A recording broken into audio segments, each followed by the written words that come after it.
Os temas mais polêmicos e atuais discutidos à luz da Bíblia. Através do programa que é um verdadeiro seminário no ar. Debate Melodia. Você vai ouvir pastores de diversas denominações, emitindo opiniões que podem esclarecer, polemizar e até mesmo questionar suas convicções. Debate Melodia, com Gilaelson Santos e convidados. As opiniões e comentários dos convidados deste programa são de responsabilidade exclusiva dos mesmos, não representando necessariamente o ponto de vista desta emissora. A partir de agora, Debate Melodia.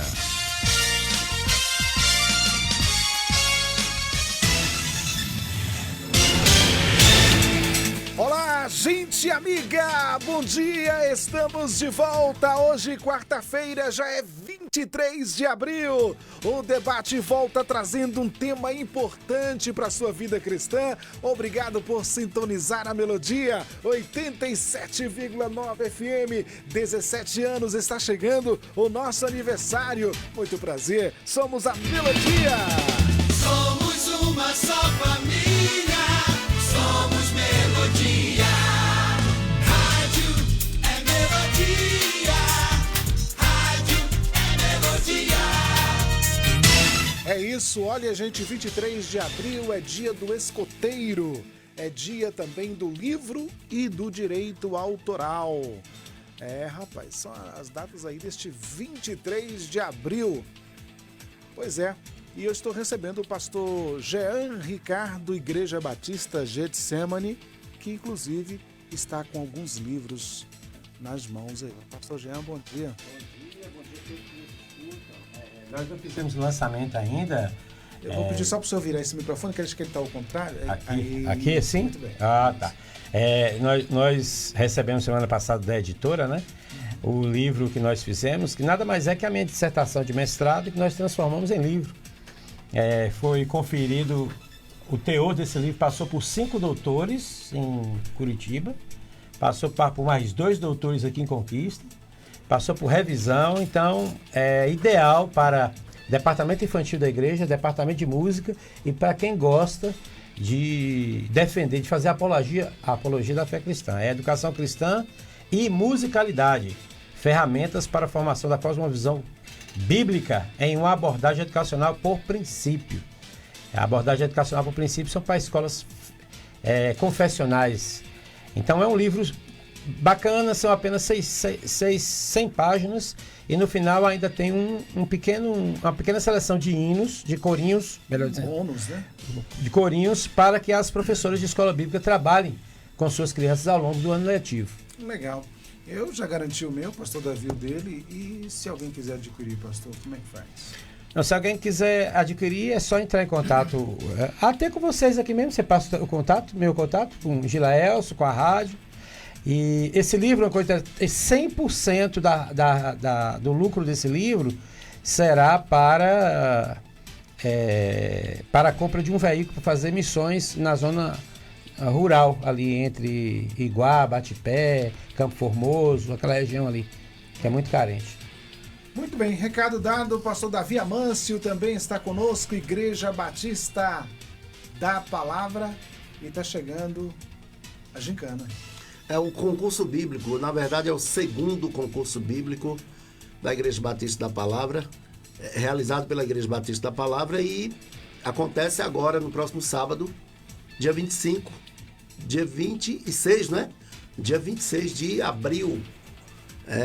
Um dos jurados é o pastor Jean, que também é escritor, não é?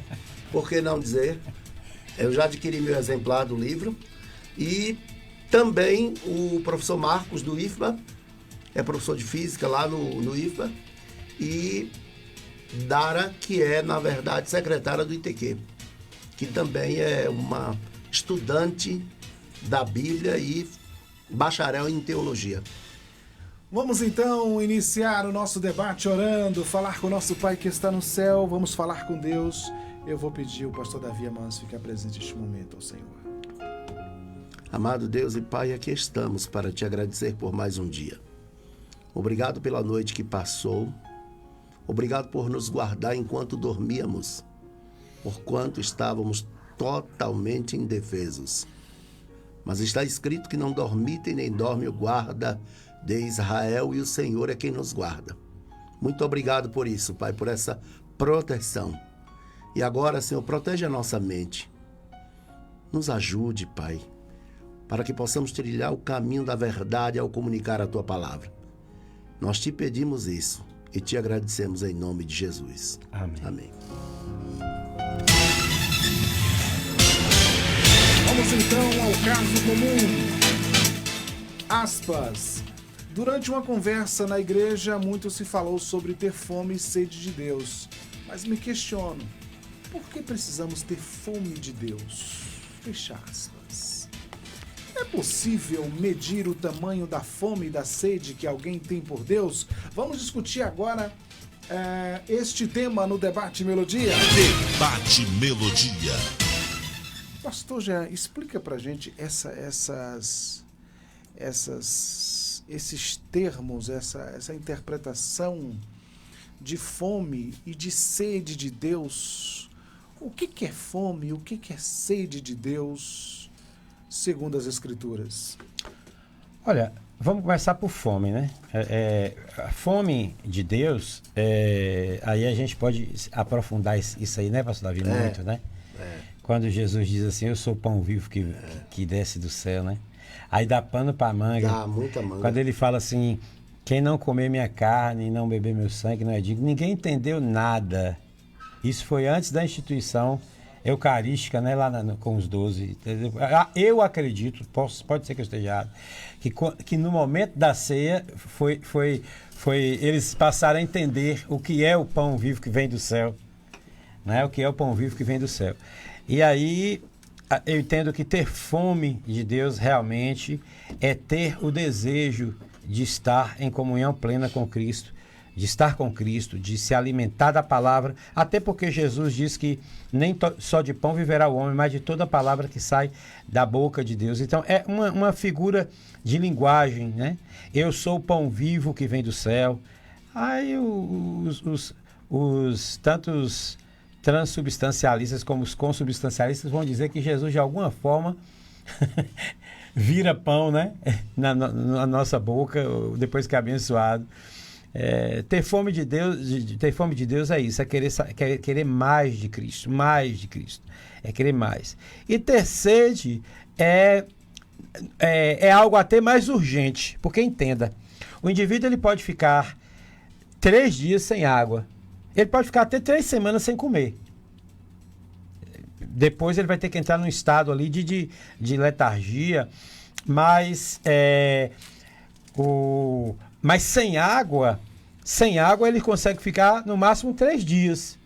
E sem água ele não consegue nem comer, porque a água é o solvente universal, é ele que vai dissolver, claro, junto com as enzimas, né? O amido, as proteínas, precisa da água como agente universal. Então, na minha perspectiva, eu entendo que ter sede de Deus é algo imediato, é algo que precisa... eu preciso agora, eu estou angustiado, eu estou sedento para que Deus entre na minha vida. E ter fome já é uma caminhada. Já é uma caminhada, você não se contentar e matar a sua sede ali. Você matou a sua sede. Também você tem que se nutrir. Nutrir de quê? Da palavra de Deus. Então eu entendo que a sede é algo imediato e a fome é algo mediato. Ou seja, a sede de Deus é o desejo que o Espírito Santo venha e habite em você, uma posição que você tem que tomar com o Senhor.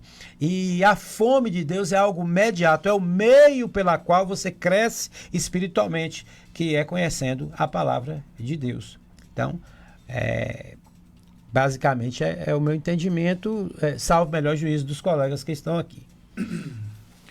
Pastor Davi Amâncio, o texto está em João, um dos textos, né? João 7:37.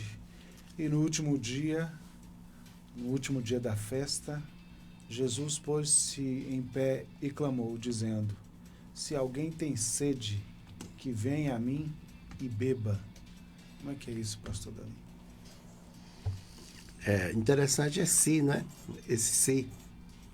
Porque nem todos têm sede. Nem todos têm essa sede. Porque, na verdade, o que eu vou falar aqui não invalida em momento algum o que o pastor Jean acaba de dizer, inclusive eu assino embaixo. Eu vou apenas complementar, porque, na verdade, essa linguagem figurada, que era próprio, né?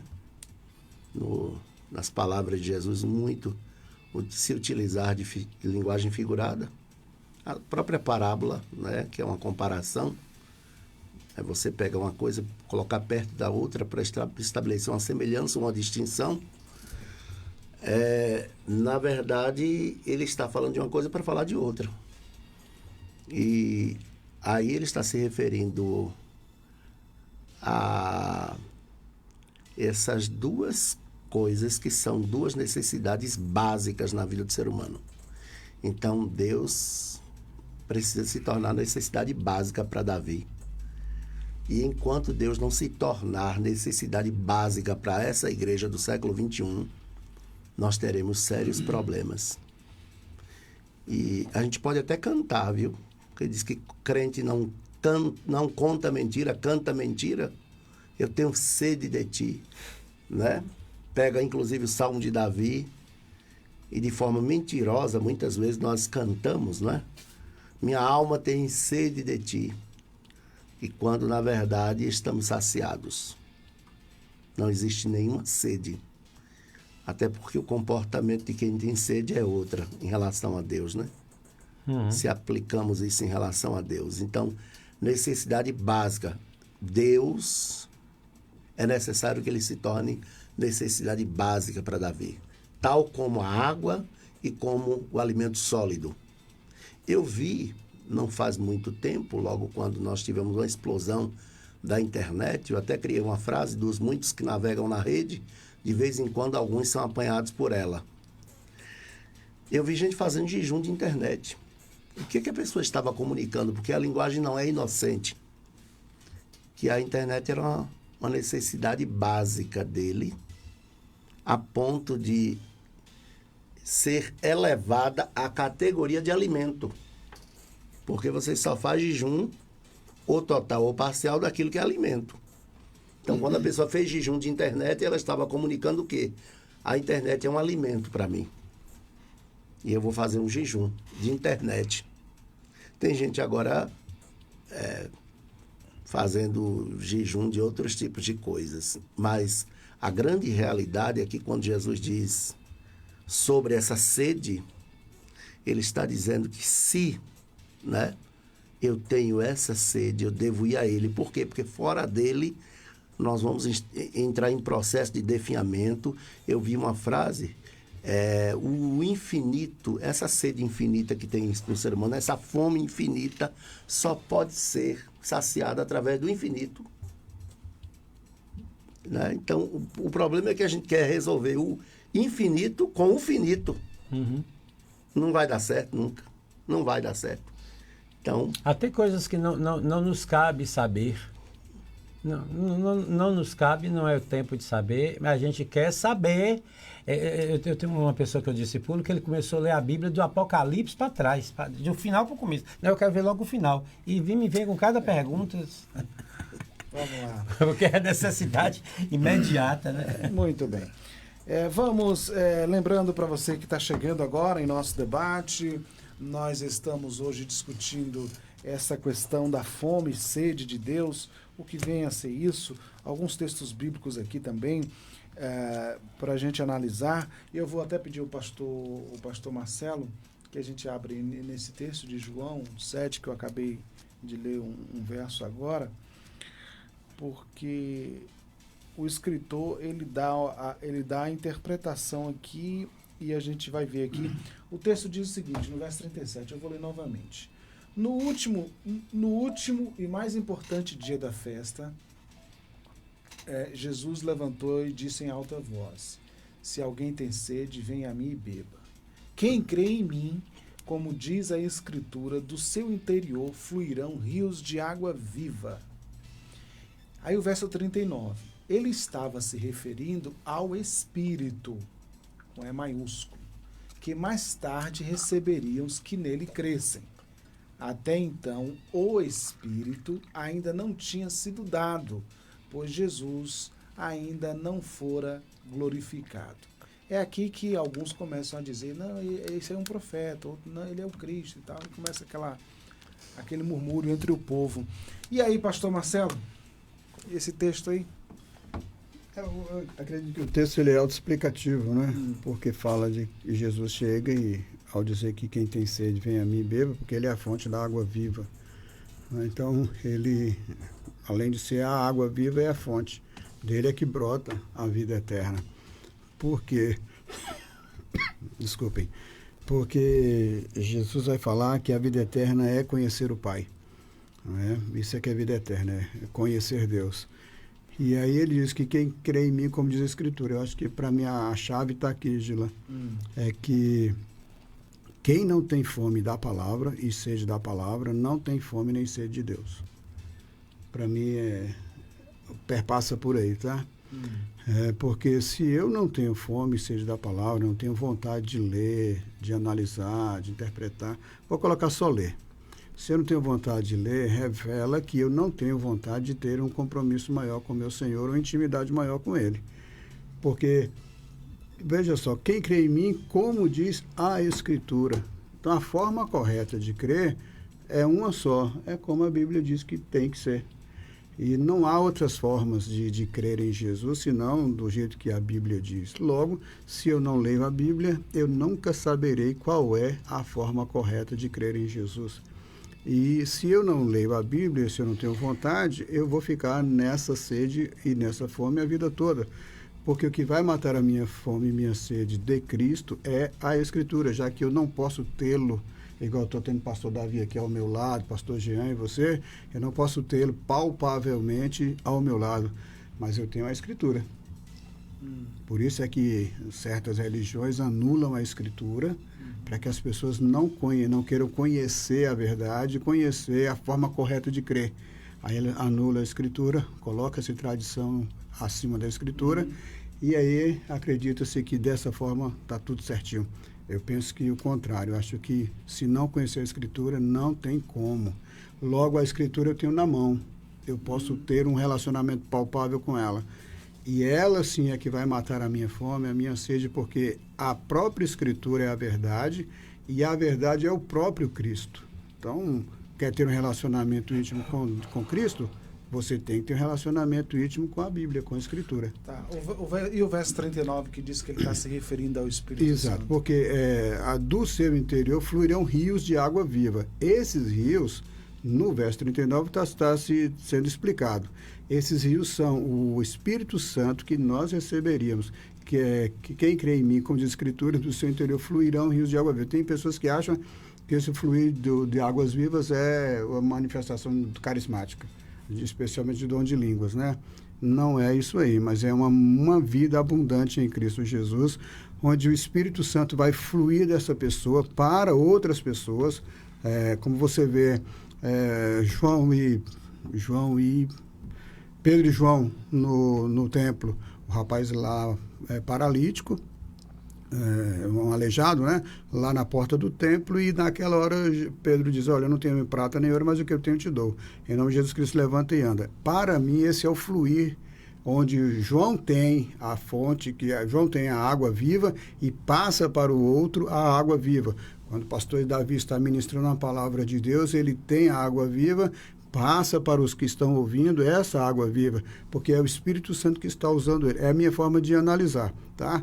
Antigamente eu acreditava que tinha muito a ver com carisma. Hoje eu já vejo que não tem muito a ver com carisma, mas tem a ver com uma vida plena em Deus, onde as pessoas são tocadas e saciadas por aquilo que Deus deu a mim, que eu possa oferecer aos demais, através da pregação, através de sinais, prodígios, maravilhas, através de um testemunho fiel. E aí o Espírito Santo vai agir na vida do outro. Pois o Espírito até aquele momento não fora dado. Então eles não tinham a água viva em si, por enquanto. Eles só foram fazer isso depois que receberam o batismo do Espírito Santo, ou a plenitude do Espírito Santo em Atos 2. Muito bem. Pastor Jean, eu gosto muito dessa expressão quando ele diz, se alguém tem sede, venha a mim e beba. venha a uma pessoa, se dirija a uma pessoa, no caso ele diz a mim, né? A mim. Esse é um discurso que vai na mesma direção daquele que trouxe escândalo para a multidão, quando ele diz assim, quem não comer da minha carne e não beber do meu sangue, não é digno de mim. E aí, pastor Jean, o que acrescentar aí?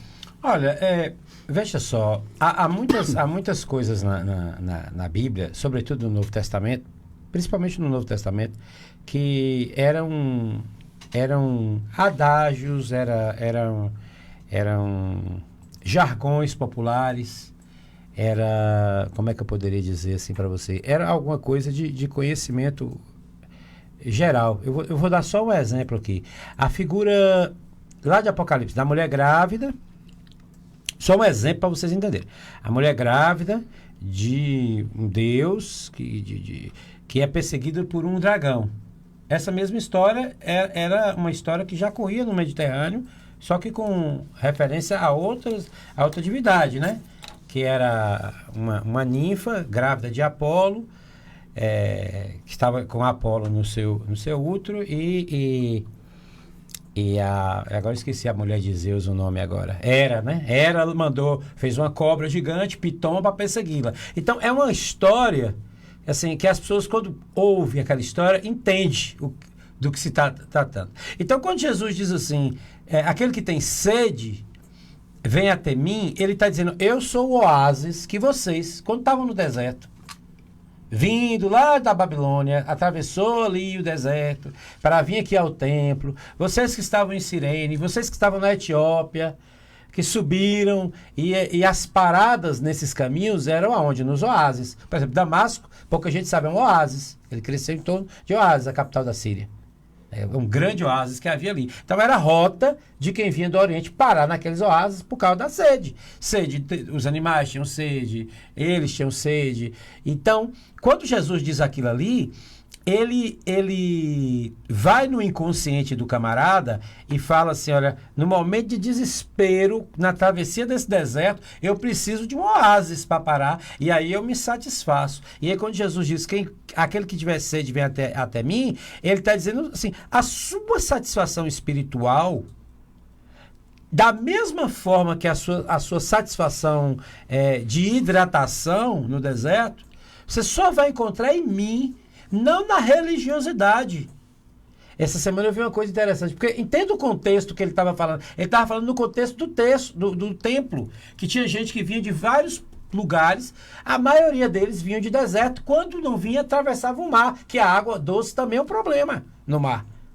Então, assim, pessoas enfrentaram tudo por causa da religiosidade. E ele estava dizendo, não, você vem até mim, que tudo isso aí, essa questão da religiosidade, vai acabar sendo secundária. Vocês não vão precisar peregrinar, vocês não vão precisar vir de tão longe e ficar procurando oásis aqui, oásis ali, coletando água da chuva para beber no mar. Não, porque eu vou fluir dentro de vocês como um rio de água viva. Então, era uma forma que Jesus falava que eles entendiam. Jesus aplicava essa didática da comparação dos elementos naturais. Né? Então, eu entendo que foi uma forma didática de Jesus estar falando com as pessoas ali, combatendo a religiosidade. Lembrando que os religiosos são...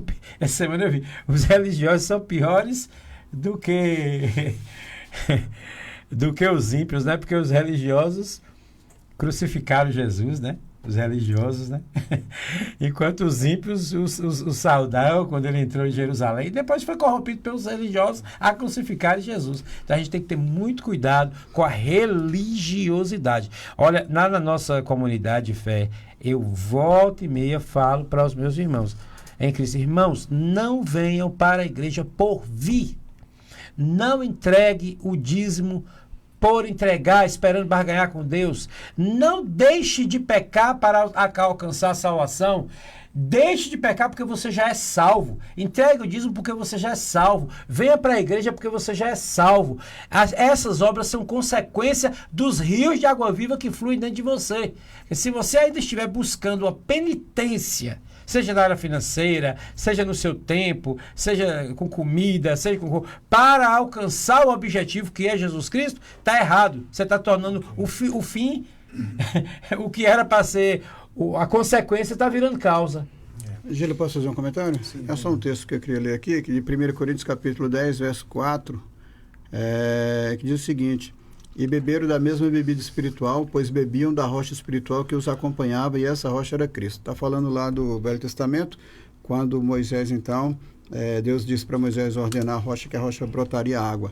E Jesus diz: vinde a mim. Os judeus foram até a rocha para poderem beber. É uma figura que Paulo está usando para dizer que aquela rocha é igual a Cristo. Quem tinha sede, estava com sede, deveria ir até a rocha para beber água que Deus estava dando. A mesma coisa Jesus diz: quem vem a mim, quem tem sede, vem a mim. E Paulo vai dizer, a rocha lá do Velho Testamento, figurativamente, era o próprio Cristo. Então, quando Jesus diz, quem tem sede, vem a mim, estava também apontando para aquela rocha de onde Deus miraculosamente trouxe água para o povo beber. Muito bem, são 11 horas e 36 minutos. Só lembrando que quando ele diz vem a mim, quem tem sede vem a mim e beba, ele está dizendo assim, eu resolvo, né? E de fato ele está dizendo também, eu sou Deus. E aí ele começa a causar aquele... Aí é que está. Nenhum de nós pode falar isso.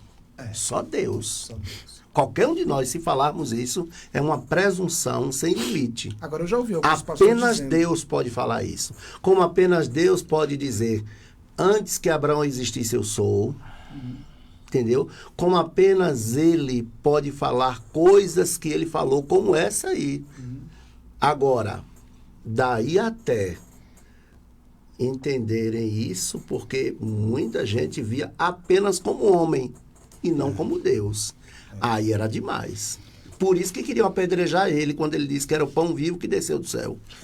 Inclusive, quando ele foi inquirido pelo Sinédrio, naquela fatídica... Aí fica a discussão, se foi na quarta ou foi na quinta.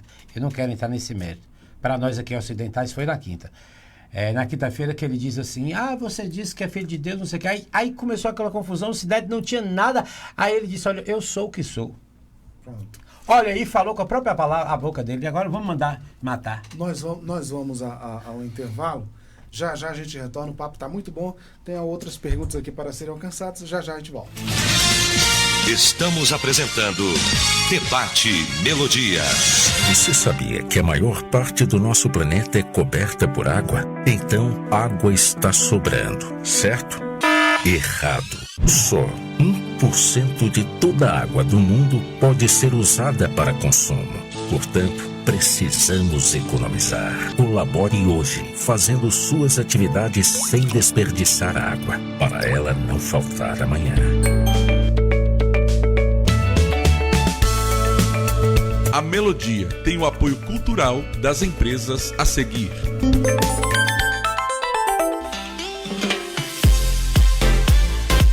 A Cortina & Cia tem tudo para vestir a sua casa. Cortinas prontas e sob medida, tapetes, persianas, colchões, além de uma variedade de roupa de cama, mesa e banho. Tudo isso com o melhor preço e atendimento da cidade. Na hora de decorar a sua casa, escolha a loja mais completa do interior baiano. Estamos esperando por você. Venha nos visitar. Praça da Bandeira 10, Centro, Vitória da Conquista. Acesse o Instagram da Cortina & Cia, @Cortina&Cia-VDC. Seu atacarejo todo dia é de fazer economia, mas hoje as ofertas são especiais pra você. Costela suína em tiras congelada ao quilo 10,80. Linguiça para churrasco Naturaves 1 quilo 13,80. Filé de peito de frango congelado Sadia bandeja 1 quilo 19,80. Válidas até 23 de abril. Brasil, Brasil Atacarejo, esse é mais barato, esse é nosso.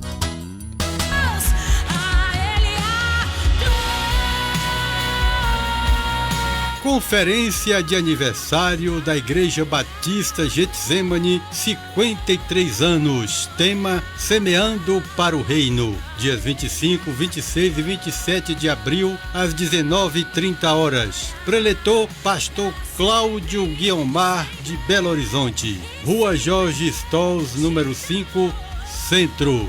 Apoio Melodia, Melodia! Sintonize-se na RBG Bolsas, a loja que traz um mundo de acessórios para você, com uma gama impressionante de opções, desde elegantes mochilas até pastas práticas, necessaires, malas versáteis, carteiras sofisticadas e até mesmo bolsas para bebês adoráveis. Temos tudo o que você precisa para complementar seu estilo único. Mas a RBG Bolsas não é apenas sobre acessórios. Podemos tornar seus momentos especiais únicos. Oferecemos personalização que ultrapassa o comum. Criamos produtos personalizados, desde brindes para sua instituição até acessórios que contam a sua história. Ligue no Zap 779-8802-0319 e fale com nossa equipe apaixonada. RBG Bolsas, onde cada peça conta uma história. Venha criar a sua na RBG Bolsas. Debate Melodia.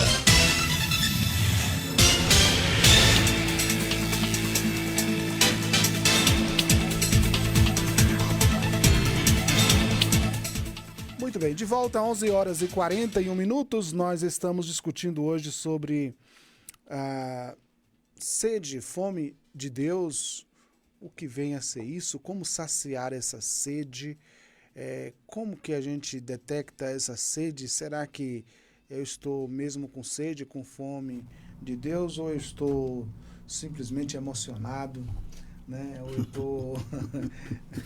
ali devido a um período de necessidades, porque a gente sabe que na hora que a barriga dói, a gente lembra de Deus, costuma lembrar de Deus, né? Bom, pastor Davi, eu queria falar sobre convites, porque o que nós lemos aqui foi um convite que Jesus fez, né? Quem tiver sede, venha a mim e beba, né? Jesus fala, vinde a mim todos que estáis cansados, oprimidos, sobrecarregados, e eu vos aliviarei. Ele trazendo sempre para a sua pessoa. O problema hoje, que a gente tem hoje na igreja evangélica, é na hora do convite. E isso aqui é muito grave, muito sério. Porque muitas vezes nós não estamos fazendo um convite ao Salvador, ao Senhor Jesus. Nós estamos convidando as pessoas a um endereço, a uma denominação, né? Ou estamos convidando a pessoa para uma resolução, a uma simples resolução de um problema cotidiano. E eu queria, pastor Davi, que o senhor falasse sobre a importância, né, do convite ao Cristo. Isso que você traz é muito importante, mas muito importante, porque a tarefa da igreja seria conduzir as pessoas a Cristo. Porque João, inclusive, afirmou, a vida estava nele. Ou seja, Jesus Cristo, ele não tinha crise de identidade. Ele sabia quem ele era. Por isso que, inclusive, sem nenhuma presunção, porque isso não atinge Deus, ele pode dizer, quem tem sede, se alguém, é condicional. Venha a mim e beba. Bom, então ele pode falar isso sem cometer pecado. Ele não foi arrogante, né? Não houve nenhuma jactância ali. Agora, o fato é que ele sabia quem ele era, por isso, ele inclusive podia dizer, não chore, porque ele ia resolver o problema. Eu, em velório, eu deixo chorar, porque eu não vou resolver o problema. Eu deixo chorar, até porque se não chorar, recalca. Aí aquilo volta como sintoma. Então é melhor expurgar, fazer aquela catarse. Porque eu não vou resolver o problema, porque eu não sou Jesus. O Cristo. Não é só Jesus, viu? Porque tem Jesus Madonna, tem um bocado de Jesus por aí, né? Tem o Bar Jesus. Não, Jesus agora é uma marca de sucesso. Entendeu? Então, a igreja tem crise de identidade, mas Jesus não tinha. Ele sabia quem ele era. Segundo, esse convite não era para ir a um endereço, como bem você falou. Não era para resolver um problema, porque tinha gente que conhecia Jesus pelos milagres. E ele reclamou isso uma vez. Ele disse, vocês me procuram por causa dos pães que eu multipliquei. Ou seja, toda a fé nutrida por milagres, ela está fadada ao fracasso. Até porque um dia não vai ter milagre, vai ter sermão. Né? Uma vez disseram, nós queremos que você faça aqueles milagres que você fez lá em Cafarnaum. Mas não tinha milagre, era sermão. Tinha vez que o pessoal queria pão de trigo, Jesus dizia, eu sou o pão do céu. Pão vivo, era pão de carne. Não era pão de trigo. Mas eles queriam pão de trigo. Bom, então nesse sentido você está corretíssimo. A tarefa da igreja é conduzir as pessoas o perdido a uma pessoa. A uma pessoa. E não a um endereço. Porque tem gente que se converte à denominação e luta por aquela denominação, que às vezes até vive de glórias passadas. E tem gente que até diz, se não tiver aqui, não é certo. Não, se sair está debaixo de maldição. Paulo Romeiro, na sua tese, ele diz o seguinte, olha, Jesus dificultava a entrada e facilitava a saída. Hoje nós fazemos o contrário. A gente facilita a entrada e dificulta a saída. Né? Se sair, está debaixo de maldição que eu não abençoo. Eu falei para uma pessoa essa semana que saiu por 2 motivos que eu considero triviais. Eu falei, não saia. Não saia. Porque isso não é suficiente para você migrar de uma igreja para outra. E eu falei para ele, ó, a igreja do primeiro século tinha problema com heresia. Não era ofensas pessoais. Hoje essa igreja tem problema com ofensas pessoais. É por isso que tem esse trânsito religioso intenso. Né? Jesus chama Pedro de Satanás. Para trás de mim, Satanás. No meio de gente. Pedro continua congregando. Se fosse hoje essa geração muito sensível, não acredito. Não vou congregar mais. Que nem meu pai nunca me disse o que ele... Nem meu pai. Se ele quisesse me chamar a atenção, me chamasse particularmente. Mas ele me chamou de Satanás no meio de gente. Ou seja, então Pedro continua congregando. Continua congregando, isso é fato. Então é conduzir as pessoas a Cristo, porque experimentando Cristo, aí sim a coisa é diferente. A coisa é diferente. Então eu diria que essa fome e essa sede deve ser em relação à pessoa de Cristo. Porque uma vez nele... Porque fora dele só tem morte e não tem vida. Não tem vida. Então, aí sim, tudo faz sentido. Inclusive, eu me arrisco dizer, os consultórios não estariam tão abarrotados. Porque quem dá sentido à vida é Jesus. Quem dá. E outra coisa, só complementando aqui, não é o mero estudar da Bíblia, o ler a Bíblia, mas é a mensagem do livro. Porque, para conhecer a Bíblia como Leandro Carnal, poucos evangélicos talvez conheçam, entretanto é ateu. Então, não é apenas exacerbar na leitura do livro, mas que a vida de Deus, e aí eu lembro de João novamente, nós tocamos a palavra da vida. Ou seja, é fazer isso, gente. Isso aí não é algo... sabe, humano, é algo que foge à nossa compreensão, foge à nossa explicação. Eu chamo de megafusão. É quando a palavra de Deus é derramada em nós e a vida de Deus é gerada em nós. Se isso não acontece, aí, meu amigo, a pessoa se torna religioso, e o religioso de fato é perigoso. Só que não foram eles que mataram Jesus, viu? Primeiro que Jesus disse, a minha vida eu dou, ninguém tira. Segundo, que os fariseus, o Sinédrio, que era a Suprema Corte Judaica, terceirizou, porque eles não tinham poder para mandar matar ninguém. Eles só tinham poder para julgar, mas para fazer aquele trabalho lá, só Roma poderia fazer, até porque era... Por delito político, mas por delito religioso eles costumavam apedrejar. Não, mas do jeito que foi feito, eles não podiam fazer. Ele teria que ser apedrejado. Então, quem como disse que... não encontrou delito religioso de fato, ele foi crucificado por insurreição. Na internet, qualquer pessoa que afirma que os religiosos mataram Jesus está equivocado historicamente. Em relação à história, está equivocado. Não foram eles que fizeram isso. Eles não poderiam fazer como foi feito. Não poderiam. Então, terceirizaram. Um é autor e o outro é coautor. É porque existe um tipo penal, só esclarecer, que se chama assim, tipo omissivo por comissão. Ele é omissivo por comissão. Por exemplo, você vê a criança morrer afogada e você pode salvar e não salva. Você se omitiu de maneira comissiva. Foi o que aconteceu. Eles mataram por comissão. Eles comissionaram alguém para matar. Eles foram omissos. Havia uma discussão entre eles se matava ou não matava.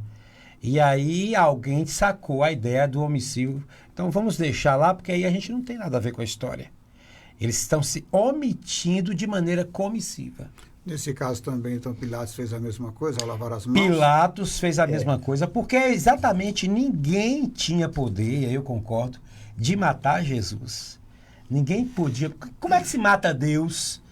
Né? Então, quando Jesus se cala, quando Jesus aceita pacificamente como uma ovelha, ele está se entregando. Ele está dando a vida dele. Isso, ele disse, ninguém tira, eu dou. Agora, coube a Roma fazer isso, e não ao Sinédrio.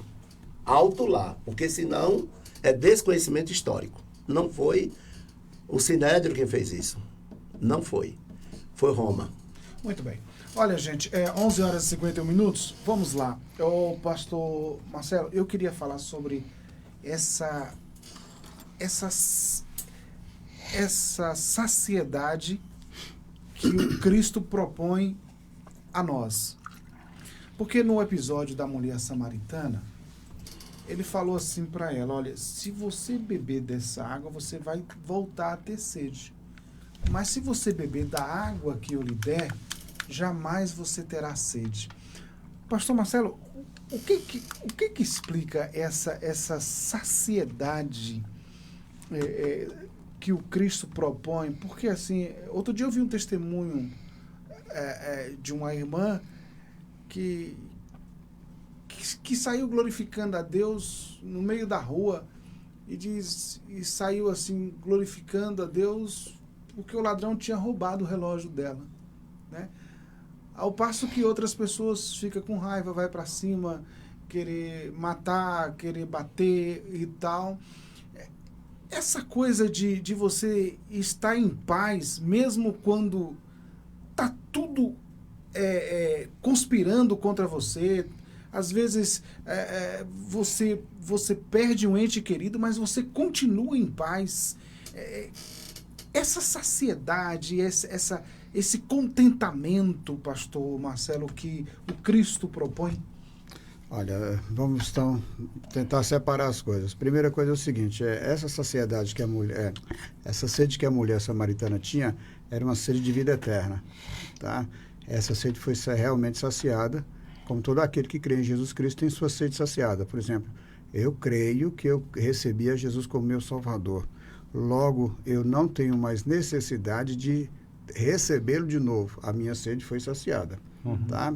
Então, a minha convicção interna é tão profunda, porque a Bíblia vai dizer que o Espírito testemunha ao meu Espírito que eu sou filho de Deus. Logo, eu não preciso ter mais essa sede de salvação. E nem ter medo de não ser eleito, né? Nem ter medo. Não, é uma coisa séria. Sim, tudo bem. Não pode ter medo de não ser eleito. Não tem. Viu, Gila? Eu sou eleito em Cristo. Não tenha medo, não. Você é eleito. Não, alguém diz assim, só pelo Espírito que alguém pode dizer Jesus Cristo é o Senhor. É claro. Então, a segunda coisa que você falou em relação a isso, Gila, aí já é uma outra realidade. É por eu ter minhas convicções de fé e crer na palavra de Deus que diz em tudo dai graças, ou todas as coisas cooperam para o bem. Se essa irmã glorifica a Deus por ser roubada, baseada nessa realidade de que aquilo pode cooperar para o bem dela, aí tudo bem. Mas se é uma emoção, essa emoção vai passar e ela vai depois reclamar que foi roubada. Mas se ela tem uma convicção de que todas as coisas cooperam para o bem daqueles que amam a Deus, aí sim, esse louvor dela flui do coração. Mas eu acho que esse comportamento está ligado justamente à questão da vida eterna. Aí tudo bem. Porque assim, veja que a pessoa entende que a promessa que ela tem é muito maior, que ela está aqui de passagem, enfim, claro que você vai passar por tristezas, por dificuldades, você vai passar e tal, às vezes você pode ficar triste, mas não abala. Isso, porque Jesus disse, olha, deixo-vos a paz, a minha paz eu vos dou. Essa paz, ela é independente de emoções e sentimentos. É uma coisa que você tem porque a palavra de Deus é fiel para cumprir na sua vida, de que você terá uma paz que excede todo entendimento. E aí, sim, justifica esse comportamento dessa irmã.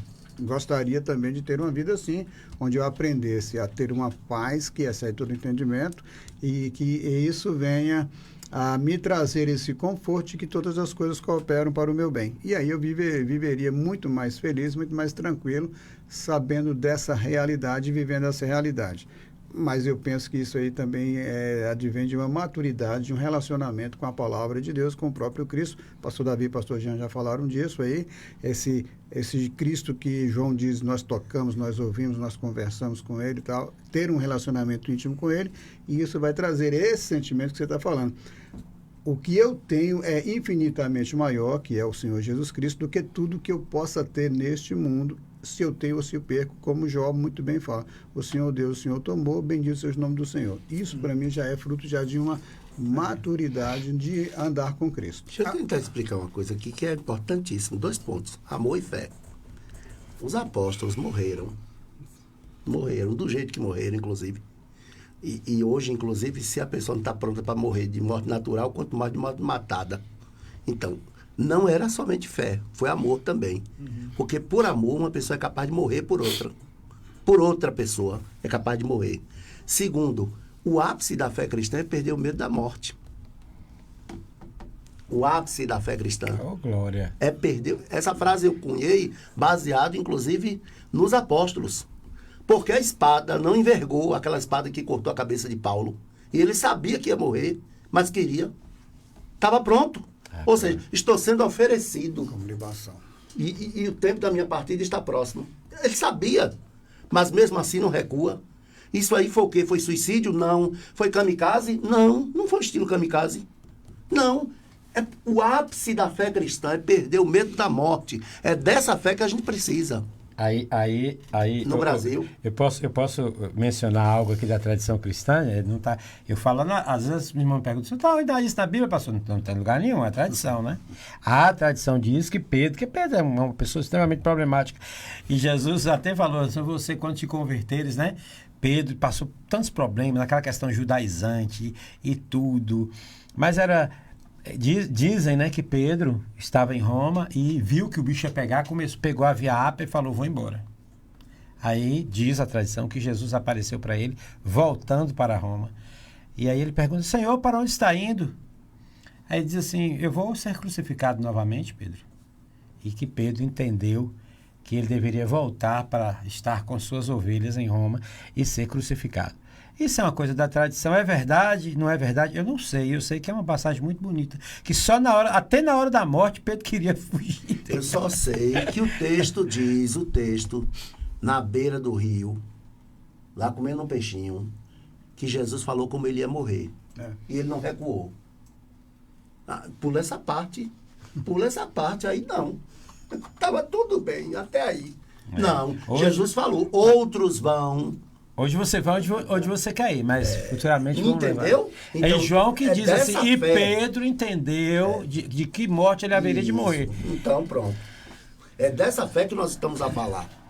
Bom, o Jesus explica para ela aqui, dizendo o seguinte, aquele que beber da água que eu lhe der, nunca mais terá sede. Nunca mais terá sede. Porque a água que eu lhe der, se fará nele uma fonte de água que salte para a vida eterna. Salte para a vida eterna. Então tem uma conexão aí, né? E flui para sempre. Então é isso, gente. Gira, posso fazer um convite? Vamos lá. Gente, eu queria convidar toda a comunidade que está nos ouvindo. Esse final de semana é aniversário da Igreja Batista Getsemane. E eu estou convidando a todos para dia 25, 26 e 27, agora de abril, para que todos possam estar participando conosco lá no nosso templo, Rua Jorge Stouze, número 3, ao lado ali do Hotel Chapada Diamantina. Estará conosco o pastor Cláudio Giomar, de Belo Horizonte. Ele vai estar ministrando sobre a entrega, gastar-se e desgastar-se pelo reino de Deus, como o apóstolo Paulo bem falou. E toda a comunidade está convidada, os meus colegas estão convidados, né? Pastor Jean Não é convidado, não. Tem que É estar lá. obrigado. Tem que estar lá, né? Mas todos estão convidados. Eu estou brincando, pastor Janet. Mas todos estou convidando a todos, 25, 26 e 27 de abril. Homem de Deus, esse pregador.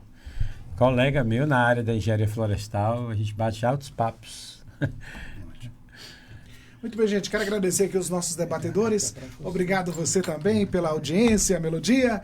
Tá vindo o Rádio Chofé, nosso amigo Léo Pereira chegando. E o debate Melodia fica assim. Amanhã, quinta-feira, 24 de abril, se o Senhor Deus nos permitir, estaremos de volta para mais um Debate Melodia.